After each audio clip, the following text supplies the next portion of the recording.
오늘 레갑 사람들의 신실함이라는 제목으로 우리 말씀 나누도록 하겠습니다. 우리 한국에서 신앙생활 하시던 분들은 기독교인으로서 이 사회생활에 참 힘든 부분이 하나가 있죠. 회식 자리에서 술을 강제로 권하는 것 참 참기 힘든 것이고요. 또 대학교에서도 그렇고 직장에서도 그렇고 군대에서도 그렇고 이 술 마시지 않기 때문에 눈총받고 술을 거절하기 때문에 욕먹고 심지어 군대에서는 기합도 받고 구타를 당해도 그 시험을 이기려고 참 고생을 많이 합니다. 자, 그런데요, 이제 성경론을 읽다 보니까 하나님께서 사람을 술로 시험하시는 일이 있더라고요. 참 성경에 별의별 내용이 다 있죠. 자, 오늘 우리가 읽은 예레미야 35장을 보니까 그런 일이 있습니다. 하나님께서 사람을 술로 시험하세요. 자, 우리 같이 이렇게 술과 담배 때문에 박해를 당하면서 신앙생활을 해온 그런 사람들한테는 어떻게 보면은 이 오늘 예레미야 35장 말씀이 옛날에 그 트라우마까지 다시 일어나게 하는 그런 내용의 말씀인 것 같습니다. 자, 오늘 우리가 시간상 다 읽지는 못했고요. 자, 그런데 이 예레미야 35장 시작할 때 보면은요, 하나님께서 예레미야를 불러가지고 명령하세요. 자, 뭐라고 명령하시는가 하면 너는 레갑 사람들, 그러니까 이 레갑 사람들이라는 것은 그들의 이제 조상 중에 레갑이라는 사람이 있는 거예요. 너는 그 레갑 사람들의 집에 가서 그들에게 말하고 그들을 여호와의 집 그 방에 데려다가 포도주를 마시게 하라라고 명령하세요. 자, 저는 이 말씀 읽으면서 이제 눈을 의심했습니다.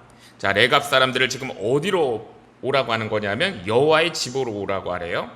자, 이 여호와의 집이라는 것은 거룩한 성전입니다. 자, 이 흠과 점이 있으면 그런 것도 거기 들어갈 수 없는 곳이에요. 자, 그런데 그 성전에 이제 한켠에 있는 방에다가 어떻게 보면은 마치 오늘날 이렇게 교회에 이제 어떤 사무실로 불러다가 자, 무엇을 명령한 것이냐 하면은 술 마시게 하라는 거예요. 자, 포도주를 마시게 하라. 자, 아니 그것도 이제 하나님의 성전 안에 있는 방에서 이 술을 마시게 하라는 것이죠. 자, 그래서 우리가 이제 생각합니다. 아니 하나님께서 왜 예레미야에게 이런 못된 짓을 시키는 것일까? 자, 그래서 우리가 이제 35장을 처음부터 끝까지 읽어보면 우리가 알게 되죠. 자, 하나님께서 지금 여기 있는 이 내용에 나오는 그 레갑 사람들을 테스트하시려는 거예요. 시험하기 위해서입니다. 자, 우리 성경에 보면은 이 시험이라는 말이 많이 나오는데요. 보통 이제 우리 신약 성경에서 세 가지 의미가 있습니다. 우리 구약 성경도 그렇고요. 첫 번째는 시험은 시련이라는 뜻이 있습니다. 영어로는 트라이얼. 굉장히 이 어려움을 겪을 때 자, 우리가 시험 당한다 그랬잖아요. 그 시험입니다. 두 번째는 뭐냐면 이 마귀가 또는 이 세상 사람들이 자꾸 죄짓게 유혹하는 것. 자, 이걸 우리가 시험이라고 그래요. 자, 그 다음에 세 번째 시험은 무슨 뜻이냐면 테스트가 있습니다. 자, 우리가 이제 시험을 보죠. 자, 시험을 봐서 이렇게 합격하는 것. 자, 그래서 합격하면은 상 주려고 하시는 것. 자, 이게 이제 시험이에요. 자, 그래서 성경의 시험은 이렇게 세 가지가 있습니다. 트라이얼, 그 다음에 두 번째는 유혹, 템테이션, 그 다음에 세 번째는 테스트, 상 주시려는 테스트가 있어요. 자, 그런데 하나님께서는 사람을 유혹하지 않는다라고 하셨어요. 우리 야고보서 말씀 보면은 사도 야고보가 그렇게 얘기했습니다. 하나님께 시험 받는다고 생각하지 말라 그랬어요. 하나님은 사람을 시험하지 않는다라고 했습니다. 자, 그러면 이제 오늘 말씀에서 시험은 무엇인가? 지금 레갑 사람들을 테스트하고 계시는 거죠. 성경에 하나님께서 테스트하는 경우가 가끔 있습니다. 자, 많지는 않아요. 자, 우리가 이제 알고 있는 것을 한번 말씀드리면은 우리가 아는 바로 사탄이 이 욥을 걸려 넘어지게 하려고 그때 이제 테스트 하시는 거예요. 그걸 허락하시죠, 테스트를. 자, 욥이 당한 고난이 바로 테스트입니다. 그리고 그 욥이 그 테스트를 지나고 합격한 후에는 엄청난 복을 받는 거예요. 자, 그 다음에 우리가 너무나 잘 알고 있는 아브라함의 테스트가 있습니다. 자, 아브라함이 믿음의 조상이에요. 자, 그러니까 아브라함은 우리에게 있어서 믿음의 본이 되는 사람입니다. 자, 믿음이 우리에게 무엇인가를 보여주는 그런 삶을 살아야 했던 아브라함이었기 때문에 자, 마지막에 하나님께서 이 아브라함을 테스트하세요. 이삭을 모리아산에서 번제로 바치라 라는 테스트입니다. 자, 그리고 이제 그 테스트를 통과한 아브라함, 하나님께서 그를 강력하게 지지하시면서 지금까지 약속하신 복을 다시 다짐하세요. 천하 만민을 너로 인하여 복을 받게 할 것이다 라고 하나님이 그렇게 축복하셨어요. 자, 이렇게 이제 오늘 본문에 나오는 레갑 사람들도요, 하나님께서 복 주시기 위해 테스트 하시는 거예요. 자, 우리가 본문을 끝까지 읽어보면은 19절 끝까지 읽어보면 그 결론이 무엇인가 우리가 알죠. 하나님께서 그들에게 아주 큰 복을 주십니다. 절대로 대가 끊어지지 않게 하리라 라는 복을 주세요. 자, 그런데 사실 이것이 당대에는요 가장 최고의 복이에요. 자, 이 최고의 복을 주시는 것으로 결론이 나고 있습니다. 자, 어쨌든 예레미야는 하나님께서 시키시는 대로 지금 이 바벨론과의 이 싸움 때문에 지금 밀려와서 예루살렘에 거하고 있는 이 레갑 사람들을 지금 성전의 어느 방으로 끌고 가가지고 아주 탐스러운 포도주를 가득 담은 대접과 그 잔을 내놓고 마셔라 라고 지금 유혹하는 게 예레미야 35장이에요. 자, 레갑 사람들이 반응을 어떻게 했는가 하면은요, 아주 확실하게 주저함이 없었어요. 너 절대 안 된다라고 그랬어요. 확실하게 거절합니다. 우리는 마실 수 없다. 거절해요. 자, 그 이유가 뭐냐면 이 레갑 사람들이 어떤 사람인가 하면 유대인들이 아니거든요. 이 정통 유대인도 아니에요. 그들의 조상을 우리가 성경에서 찾아보면은 성경의 구약 성경에 그들을 겐 사람들이라 그럽니다. 겐족속. 자, 이 겐족속이라는 것은요, 모세의 장인으로 거슬러 올라가서 그 모세의 장인 이드로의 그 계통의 사람들이에요. 자, 그런데 모세의 장인 이드로가 미디안의 제사장이었잖아요. 그렇기 때문에 이 겐족속은 미디안 계통의 사람들입니다. 자, 그런데 그들이 이제 이스라엘 백성과 함께하게 되면서 출애굽 이후에 이스라엘 백성들과 함께 생활했고 그들이 하나님을 섬기게 되었고 또 가나안 정복 후에도 유다 지파 안에서 함께 정착하며 그렇게 살았던 사람들이 그 겐족속들이에요. 자, 그리고 그 겐족속 중에 레갑 사람들이라는 것은 겐족속 중에 이제 한 가문을 얘기하는 것입니다. 자, 그런데 그 레갑 사람들 중에 이 요나답이라는 사람이 있었고요. 이 요나답이라는 사람이 하나님께 굉장히 헌신한 사람이에요. 충성했던 사람입니다. 우리 열왕기하 10장에 보면은 북이스라엘의 왕 예후가 그 당시에 바알 숭배에 빠져 있었던 그 이스라엘 백성들을 아주 이 척결하고 개혁할 때 요나답이 함께 나선 사람이에요. 자, 이스라엘 백성들도 두려워가지고 잘 나서지 않는데, 자, 이 요나답이라는 사람이 나설 정도로 이 요나답은 하나님에 대한 열심이 굉장히 뛰어난 사람이었습니다. 그리고 그 요나답이 죽으면서 자손들한테 유언을 남겼어요. 유언. 자, 가훈을 남긴 거예요. 우리 집집마다 이렇게 가훈이 있을 수 있잖아요. 우리 집안은 이걸 정말로 중요하게 여긴다 하면서 뭐 다른 집이 그런 거 하든 안 하든 관계없이 우리 집은 이것이 중심이다라고 가훈처럼 삼는 것. 자, 레갑 사람들한테 이 요나답이 주었던 그 가훈 유언이 뭐냐면 절대로 너희들 포도주 마시지 말라는 거예요. 자, 뭐냐면 금주 선언이었습니다. 자, 당시 사람들이 다 쉽게 마시고 있는데 이 요나답의 이 그 후손들한테 그가 금주 명령을 내렸어요. 자, 그러면서 또 어떤 명령을 추가했냐면은 너희들 여기 정착 잘하려고 포도원 짓지 말라 그랬어요. 한 곳에 머물지 않는 유목민 생활을 하라 그랬습니다. 이 텐트 치고 살라는 거예요. 여기저기 다니면서. 자, 어떻게 보면은 하나님 앞에서 그들을 나그네 인생을 살도록 하면서 자신의 그 신앙을 깨끗하게 지키라는 그 위치를 가지라고 그런 유언을 남겼습니다.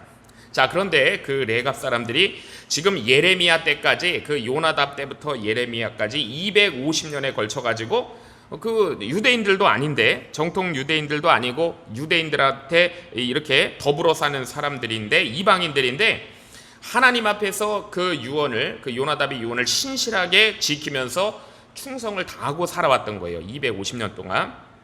자, 그러니까 이 레갑 사람들은 어떤 사람들이냐면 신앙에 지조가 있는 사람들이었습니다. 자, 우리가 이 정도면 신앙에 지조가 있다라고 얘기할 수 있잖아요. 자, 요즘 세상에 참 이 지조라는 말 듣기도 어렵고요. 이 보기 힘들어서 너무나 안타까운 세상입니다. 자, 그런데 이렇게 신앙에 지조가 있는 사람들을 왜 하나님께서 테스트를 하신 것인가? 자, 무엇을 보여주시려고 시험을 하신 거예요. 자, 당시에 이스라엘 백성들 교만하고 불순종하고 목이 고든 이 곧 망하게 되어 있는 이스라엘 백성들에게 너희 이 레갑 사람들 좀 보라라고 그들을 시험하신 것입니다. 자, 레갑 사람들이 이렇게 확실하게 어떻게 보면은 유혹이 되는 그 명령을 단칼에 거절하고 250년간 지켜오던 그 금주 유언을 확실하게 지키면서요, 우리 안 마실 거다 노라고 했을 때 하나님께서 그것을 보여주시면서 이스라엘 백성들에게 말씀하시는 거예요. 자, 쉽게 말씀드리면 이런 겁니다. 야, 너희들 얼굴이 있으면 창피한 줄을 알아라. 너희 이스라엘아, 이 레갑 사람들을 좀 봐라. 너희가 얼굴이 있어? 그러면 창피한 줄 알아야지 라고 말씀하시는 거예요. 이게 이제 이스라엘 백성들하고 레갑 사람들이 너무나 대조가 되는 것이죠. 그러니까 이스라엘을 향한 하나님의 강력한 꾸중입니다. 자, 조상들의 그 유언을, 조상의 유언을 지키며 이렇게 끝까지 그 지조를 지키는 것을 하나님께서 이스라엘 백성들에게 보여주시는 거예요. 자, 그런데 정작 하나님의 백성이라는 이스라엘 백성들은 정말로 말을 안 들어요. 하고 싶은 대로 하고 우상 섬기고 조금만 어려우면 또 이들이 변덕이 죽을 듯 해가지고 원망하고 하나님 원망하고, 그래서 결국은 이제 완전히 망하게 되는 것입니다. 레갑의 아들 요나답의 자손, 그들은 그의 선조가 그들에게 준 명령을 지켜 행하나 이 백성은 내게 순종하지 아니하는도다 라고 이렇게 하나님께서 탄식하세요. 자, 너희들 얼굴이 있으면 창피한 줄 알아라. 그래서 하나님께서 이 테스트를 하셨습니다. 자, 우리도 마찬가지예요. 오늘 우리에게 주신 말씀인데 우리도 이와 같은 시대에도 우리가 레갑 사람들을 본받아야 됩니다. 하나님께서 왜 레갑 사람들을 테스트하셨는지 우리가 알아야 돼요. 우리도 보고 배우라라는 것이죠. 너희들 이스라엘을 보고 배우면 안 된다라는 거예요. 자, 우리는 그러면 어떤 사람인가요? 이 하물며 우리는 그 하나님의 백성 이스라엘을 넘어서는 자들이에요. 하나님께서 우리를 뭐라고 하셨냐면 하나님의 아들이라 그랬고 우리를 하나님의 딸이라 그랬어요. 하나님의 백성을 넘어섰어요. 자, 우리를 그러니까 하나님의 자녀 삼으셨다라고 하셨거든요. 이렇게 하나님과 너무나 친밀하게 가까이 있게끔 은혜를 받은 사람들은 그 누구도 없는 거예요. 자, 우리를 하나님의 자녀로 인치셨다라고 하십니다. 자, 그래서 우리도 오늘 이 레갑 사람들을 보고 우리가 신앙의 지조를 지켜야 되는 거예요. 의인은 오직 믿음으로 말미암아 살리라 하박국 선지자가 얘기했잖아요. 우리도 그 믿음의 신앙의 지조를 지켜야 된다라는 말씀을 주시는 것입니다. 자, 우리가 살다 보면은 괜히 우리가 목숨 걸지 않아도 되는 괜히 쓸데없는 일에 목숨 걸 때가 많아요. 자, 그런데 우리가 지조를 지키고 목숨 걸지 말고 믿음과 소망과 사랑의 지조를 지켜야 된다라는 것입니다. 자, 그래서 오늘 하나님께서 레갑 사람들 불러다가 테스트를 하시는 거예요. 자, 저는 이 레갑 사람들의 이 자세를 읽으면서 기억나는 사람이 있었습니다. 그래서 우리가 두 번째 본문으로 보았는데요. 예레미야 때로부터 이제 한참 그 과거로 올라가서 여호수아 때예요. 자, 여호수아가 이제 가나안 전쟁을 거의 다 마무리했습니다. 그리고 이 여호수아가 얼마나 힘들었겠어요. 우리가 뭐 생각만 조금만 해봐도 알죠. 자, 그러나 이 여호수아가 오직 믿음을 가지고 그 가나안 정복을 했거든요. 처음에 그가 그 가나안 정탐으로 들어갔잖아요. 자, 그런데 이제 나머지 그 10명, 이 갈렙 빼고 나머지 10명이 막 딴소리하고 사람들 선동하면서 여호수아 갈렙을 돌로 쳐서 죽이려고 했습니다. 자, 그들은 우리는 할 수 없어 라고 했죠. 우리는 그들에 비하면 메뚜기다라고 했어요. 자, 그러나 여호수아는 하나님의 말씀을 믿었기 때문에 저들이 우리의 밥이라 그랬고요. 하나님이 우리에게 주신 명령대로 우리가 해야 된다라고 하다가 그런 어려움들을 겪었습니다. 자, 그래가지고 이제 이스라엘이 이 38년 동안 이제 38년을 지나는 동안에 그렇게 불순종했던 사람들은 다 광야에서 죽고 말았고, 그리고 이제는 가나안 땅에 다음 세대를 데리고 들어가서 이제 이 가나안 정복 전쟁이 거의 끝난 시점이에요. 자, 여호수아는요 사실 모세가 죽고 나서 굉장히 겁이 났어요. 두려웠습니다.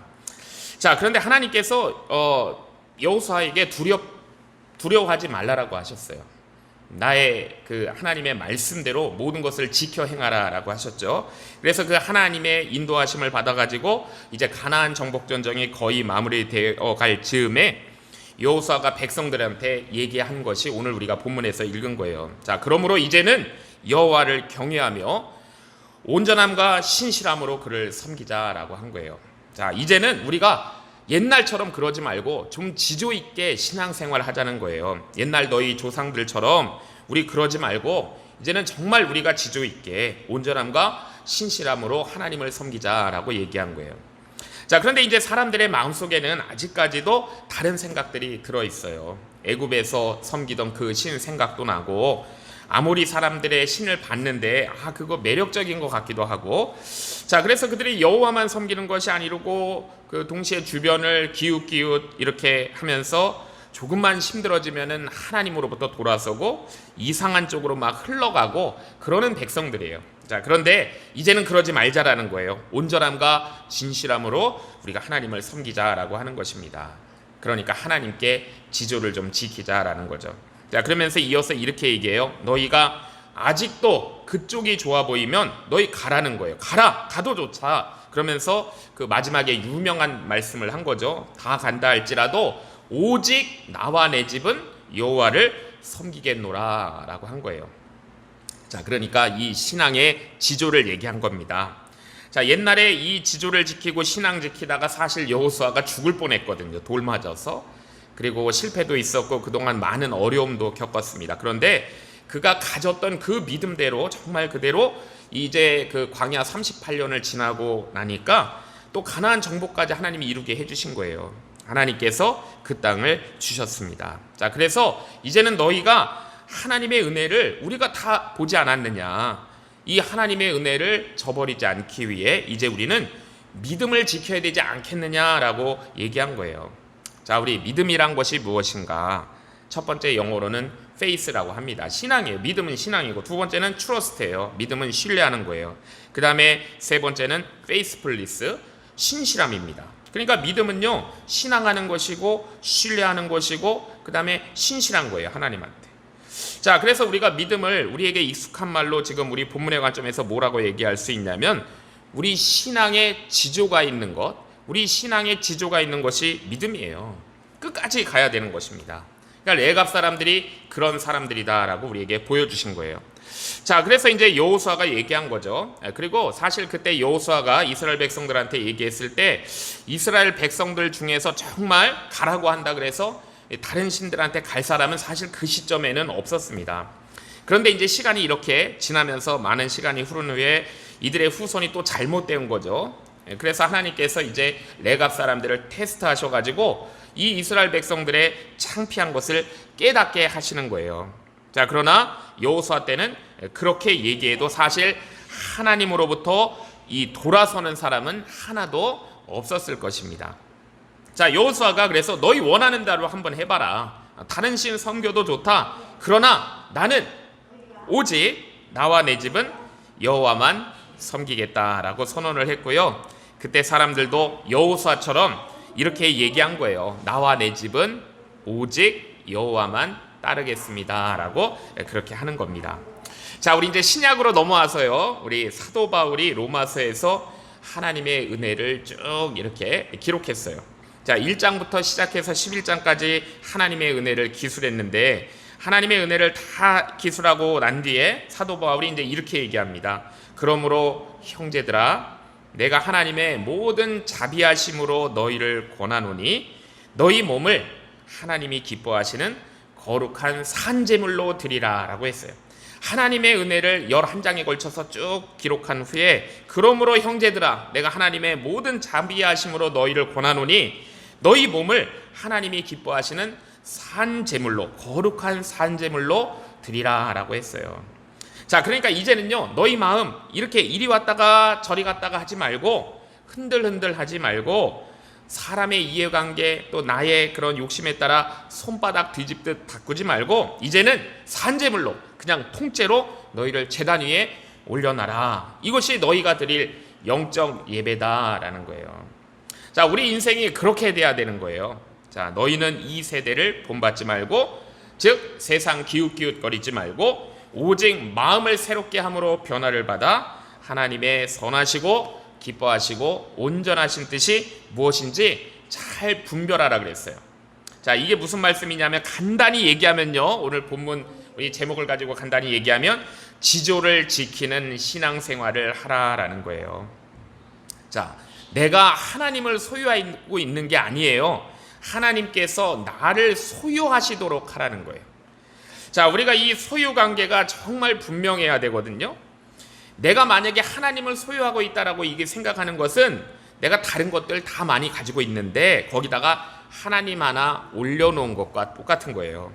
자, 지금 예레미야 때 이스라엘 백성들의 마음속이 바로 그겁니다. 자, 그들이요 이 신도 섬기고 저 신도 섬기고, 자, 거기다가 이제 여호와라는 그 신까지 거기다가 섬기고 있는 거예요. 자, 그런데 이제 그런 것 다 제거하고 오직 하나님만 섬기라. 거룩한 산제물로 너희를 바쳐라. 우리 이제 여호와만 섬기자. 오직 나와 내 집은 여호와만 섬기겠다. 다 똑같은 말이에요. 신앙의 지조를 지키자라는 겁니다. 자, 정말로 아름답고 지조가 들어있는, 멋있는 결단이 들어있는 말씀이죠. 나와 내 집은 오직 여호와만 섬기겠다라는 말씀이에요. 자, 오늘 말씀 보면서 많은 생각을 하게 됩니다. 자, 예수님께서요 우리 인생을 종종 나무에 많이 비유하셨어요. 자, 예수님께서 우리에게 진짜 원하는 것이 무엇인가 말씀하실 때 나무에 비유하십니다. 자, 우리가 어떤 많은 일을 하는 것 이전에 우리가 좋은 열매 맺는 좋은 나무 되기를 원하세요. 자, 이게 예수님께서 우리에게 원하시는 거예요. 좋은 열매 맺을 수 있는 좋은 나무가 먼저 돼야 돼요. 자, 구약성경 사사기 9장에 보면은요 요담의 비유라는 것이 있습니다. 요담. 이 요담이 누구냐면 이 사사 기드온의 막내 아들인데, 이 사사 기드온이 나중에 이게 좀 변질돼 가지고 아들을 70명이나 낳았어요. 그런데 그 아들 70명의 이복 형제인 아비멜렉이, 이 요담의 아비멜렉이 이복 형제인 아비멜렉한테 다 살해당해요. 다 죽임당해요. 자, 그리고 요담만 살아남습니다. 자, 그 후에 요담이 이제 그리심산에 올라가 가지고 세겜 사람들에게 이 비유를 선포하는 게 요담의 비유입니다. 가시나무, 감람나무, 포도나무, 무화과나무. 자, 이런 나무들을 자, 다 감람나무, 포도나무, 그 다음에 무화과나무, 이런 것들은 다들 자기 열매 맺느냐고 왕이 되라고 해도 왕이 안 되겠다고 그런다는 거예요. 자, 그런데 이제 왕이 되겠다고 나선 나무가 뭐냐 하면은 가시나무라는 것입니다. 그래, 가시나무가 이렇게 얘기하는, 그래, 내가 왕이 돼야 되겠다. 자, 그런데 이 가시나무가 어떤 나무냐면은 감람나무, 포도나무, 무화과나무와는 다르게 전혀 열매를 맺지 않는 친구죠. 자, 이 굴림만 하려는 가시만 가지고 있는 나무가 가시나무예요. 자, 그러니까 결국 이 비유는 뭐냐면 아비멜렉과 세겜 사람들을 향한 하나님의 심판의 선언입니다. 감람나무, 무화과나무, 포도나무는 어떤 나무냐면 하나님께 받은 그 사명을 충실하게 감당하는 사람들을 얘기하는 거예요. 권력보다 섬김과 사랑을 중요하게 여기는 사람들입니다. 자, 그런데 이 가시나무는요 누구를 상징하는 거냐면 형제들을 다 죽여버린 아비멜렉을 상징하는 거예요. 자격도 없는 사람이에요. 그러니까 어떤 유익도 끼치지 않는 사람이에요. 그러면서 권력만 탐하는 사람입니다. 그러니까 결국 공동체를 파괴하는 그런 존재, 가시나무죠.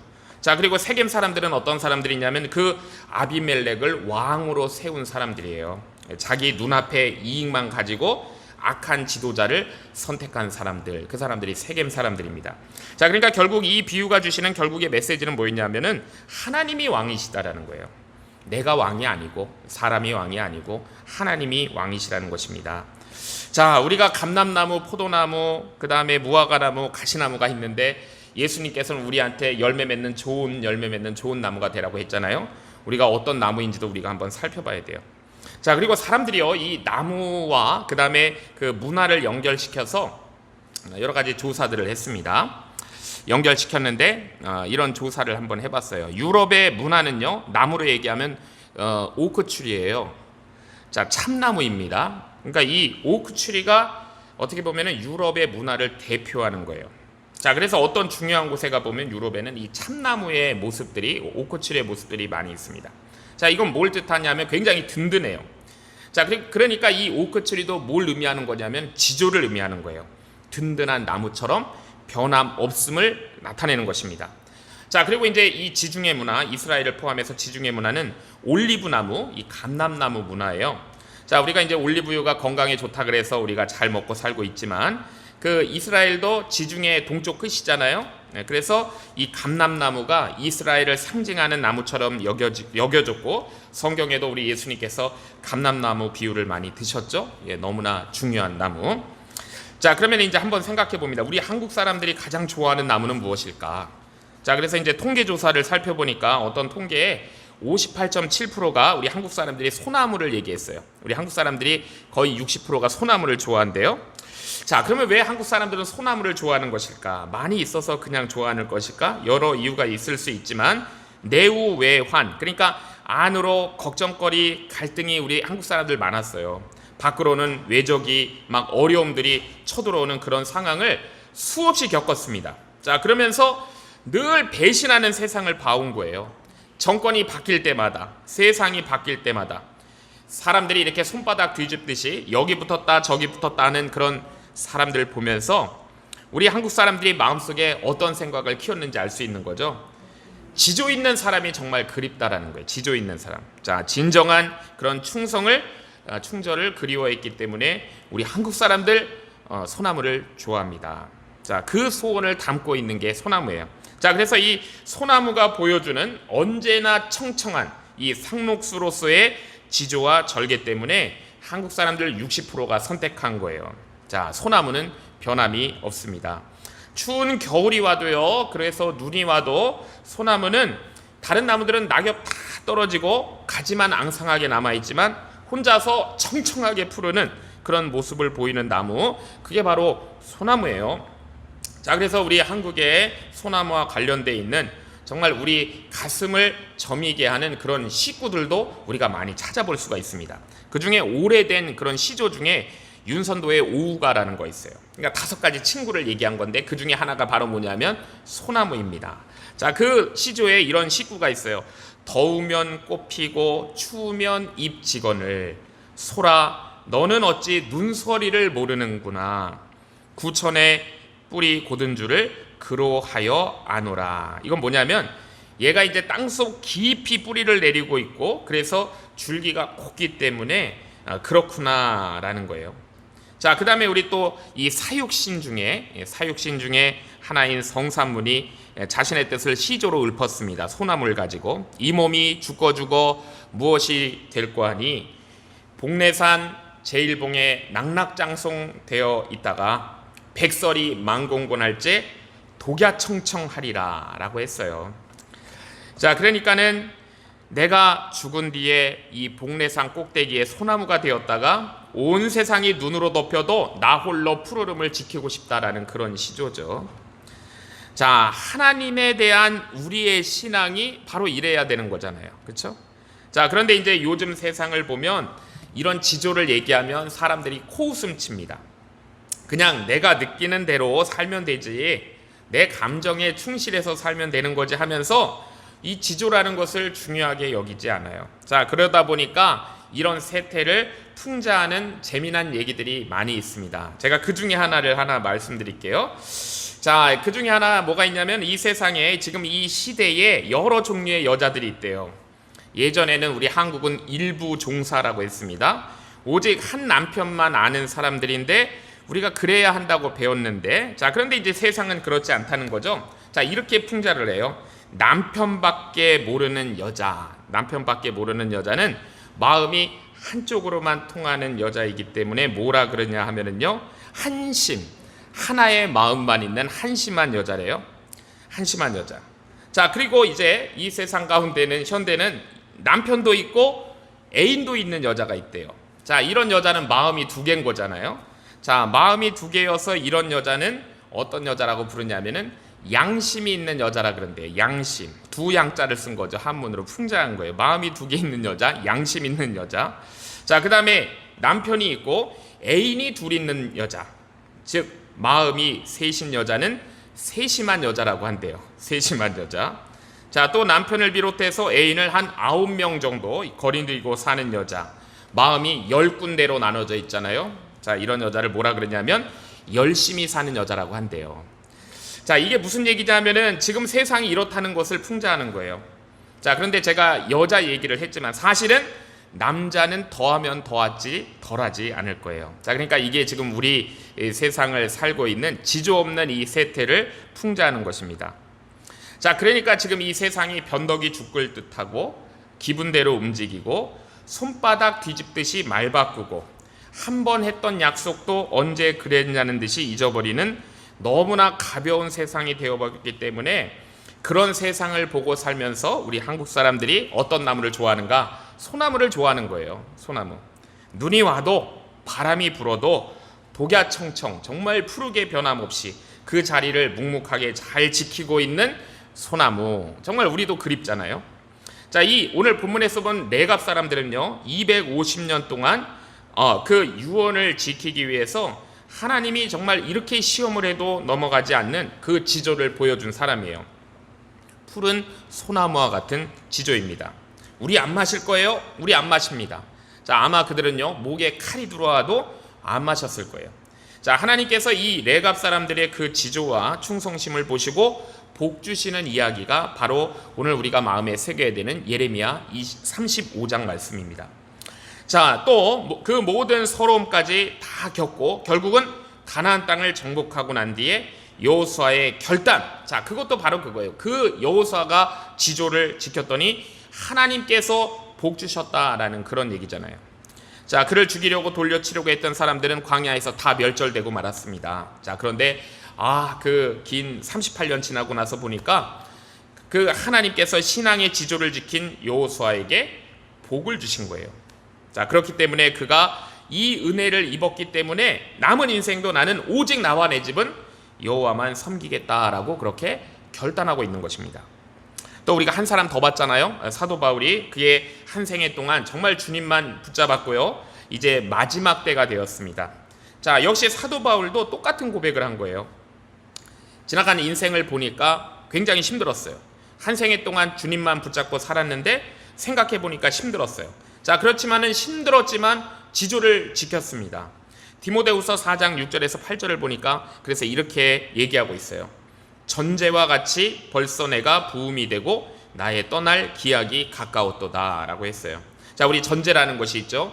우리 개역 성경에는 관제라고도 했습니다. 관제, 전제가 무엇인가 하면 하나님 앞에 이 포도주를 기울여 가지고 부어드리는 제사, 이게 관제예요. 전제입니다. 그러니까 이걸 부어드리면은요, 처음에는 조금 떨어지고 중간쯤 되면은 이렇게 절반 정도 나오고 그 다음에 더 기울이면은 떨어지다가 마지막에는 똑똑똑똑 방울이 떨어지게 돼요. 자, 지금 사도 바울이 자기 인생을 돌아보고 남은 인생을 생각해 보니까 지금 자신의 인생은 이 남은 포도주 몇 방울이 똑똑똑 떨어지는 것처럼 그렇게밖에 안 남았다는 거예요. 자, 그래서 내가 전제와 같이 부음이 되고 떠날 기약이 가까웠도다라고 이렇게 얘기하고 있는 겁니다. 자, 우리도요, 우리 이제 연합교회에서 이제 얼마 전에 보내드린 분들이 있잖아요. 그리고 우리도 사실 오는 데는 순서가 있지만 가는 데는 순서가 없듯이 우리도 다 멀지 않은 거예요, 사실은. 그래서 이것은 사도 바울의 이야기만이 아니고 우리의 인생도 지금 어디쯤에 와 있습니다. 전제와 같이. 자, 어떤 사람들은 이제 막 붓기 시작했을 수도 있어요. 자, 그리고 또 어떤 분들은 또 지금 다 이렇게 부어지고 남은 방울이 똑똑똑 떨어지고 있을 수도 있습니다. 자, 그게 바로 떠날 기약이 가까이 왔도다잖아요. 자, 그런데 사도 바울이 돌이켜보니까요, 정말로 내가 지금 이렇게 마지막 방울이 똑똑똑 떨어지고 있지만 하나님 앞에 너무나 감사한 거예요. 내가 선한 싸움을 싸우고 달려갈 길을 마치고 믿음을 지켰으니, 자, 그러니까 이 믿음의 지조를 지켰으니까 이제 후로는 나를 위하여 의의 면류관이 예비되어 있으므로, 자, 그런데요, 이 의의 면류관이 내게만 주시는 것이 아니고요, 주의 나타나심을 사모하는 모든 자에게니라 라고 했습니다. 자, 그러니까 이 모든 자, 주의 나타나심을 사모하는 모든 자, 저와 우리 성도님들에게 의의 면류관이 다 예비되어 있다는 거예요. 자, 사도 바울이 이렇게 전제와 같이 부어졌다고 했습니다. 자, 우리 인생도 그 마지막 정말 한 방울까지 부어질 때 그때 주님 앞에 가서 우리가 뭐라고 얘기할 수 있겠어요? 고개도 못 드는 그런 인생 되면 안 되잖아요. 의의 면류관이 확실히 있어야 되잖아요. 우리 앞에 그 찬란한 영광이 있어야 되는 겁니다. 왜냐하면 이 말씀에 분명하게 그 면류관이, 의의 면류관이 사도 바울에게만 주어지는 것이 아니라 주의 나타나심을 사모하는 모든 자들에게 주신다고 했기 때문이에요. 그래서 우리가 한평생 신앙의 지조를 지키고 주님과 함께 동행한 사람들에게 그 면류관을 주신다는 약속입니다. 사실 이 면류관이라는 말이요, 이 면류관이라는 말만 가지고 정말 우리가 주님 앞에 섰을 때 그 영광이 얼마나 찬란한지 가늠할 수도 없고 이거 묘사할 수도 없는 거예요. 말로 표현할 수 없는 찬란한 영광, 그게 바로 의의 면류관이란 뜻이에요. 자, 그렇기 때문에요, 우리 저와 주의 성도님들, 우리가 가다가 절대로 중간에 그만두는 그런 신앙이 아니고 우리가 신앙의 지조를 끝까지 지켜야 돼요. 우리가 레갑 사람들 보았죠, 여호수아 보았죠, 우리가 사도 바울 보았습니다. 우리가 신앙의 지조 끝까지 지켜가지고 정말 우리도 바울처럼 우리가 마지막 그 한 방울이 부어질 때, 숨 넘어갈 때 우리가 그 의의 면류관을 바라보면서 영광과 기쁨만이 가득해야 되잖아요. 자, 그런 저와 주의 성도님들 되시기를 주의 이름으로 축복합니다. 하나님 아버지 감사합니다. 오늘 주신 말씀 통하여 레갑 사람들의 신실함과 여호수아의 결단과 사도 바울의 승리를 보게 하시니 감사합니다. 우리는 쉽게 흔들리고 변화하는 세상 속에 살고 있습니다.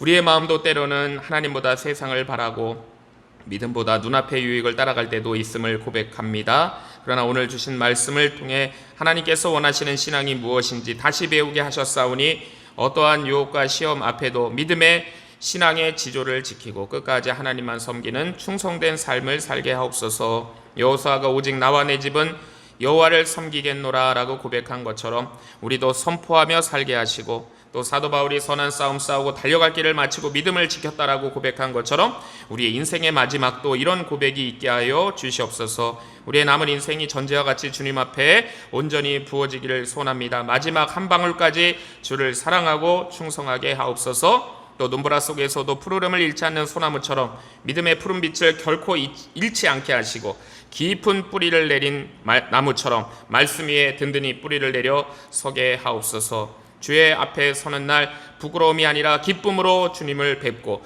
주님이 약속하신 그 의의 면류관을 영광 가운데 받는 모든 성도들 되게 하여 주시옵소서. 이제는 우리를 끝까지 사랑하사 구원하신 우리 주 예수 그리스도의 은혜와 신앙의 지조를 지키는 자들을 기뻐하시며 끝까지 붙드시는 하나님 아버지의 그 극진하신 사랑하심과 세상의 유혹과 시험 가운데서도 믿음을 지키도록 도우시고 의의 면류관을 바라보게 하시는 성령님의 교통하심이, 주님께서 우리에게 명하신 것처럼 신앙의 지조를 지키기 위하여 우리를 보내시는 세상을 향해 빛되어 소금되어 힘차게 나아가는 주의 귀한 성도들과 그 가정과 우리 연합교회 위에 이제로부터 영원토록 함께 있을지어다. 아멘.